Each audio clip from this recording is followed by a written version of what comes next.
2027 maximum نكون وصلنا لتمن راست وأدرار. Il y a des projets qui paraissent tellement immenses qu'on a parfois du mal à imaginer comment ils peuvent réellement voir le jour. Et là, une nouvelle étape administrative vient justement rendre l'un d'entre eux beaucoup plus concret. Parce que derrière les annonces, il faut aussi sécuriser les terrains, définir le tracé et préparer les infrastructures. Et ici, on parle de la future ligne ferroviaire qui doit relier Alger à Tamanrasset, dans le Grand Sud algérien. Un décret exécutif signé le 1er août 2026 vient de déclarer d'utilité publique 2 sections importantes du projet. La première doit relier El Menia à Insala sur 410 km. La seconde ira d'Insala jusqu'à Tamanrasset sur 676 km. Si on additionne les deux, ça représente donc 1086 km de nouvelles infrastructures ferroviaires.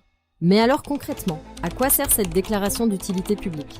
Eh bien, elle permet notamment à l'État d'engager les procédures d'expropriation nécessaires pour réaliser le projet. Le décret concerne au total 6055 hectares répartis entre les wilayas d'El Menia, d'Insala et de Tamanrasset. Les indemnisations prévues pour les propriétaires concernés devront être consignées auprès du Trésor public.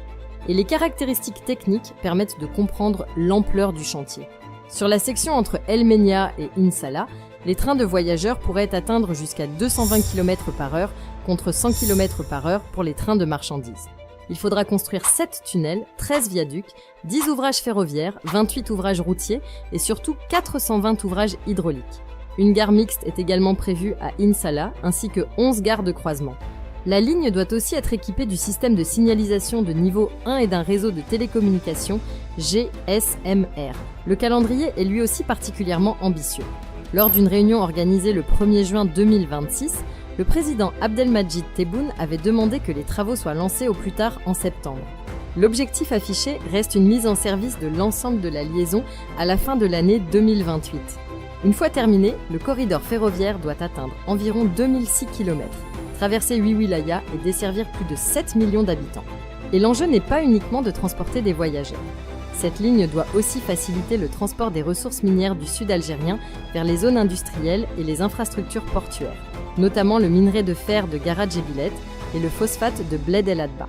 Si la vidéo d'aujourd'hui vous a plu, n'oubliez pas de vous abonner pour ne pas manquer nos prochaines vidéos.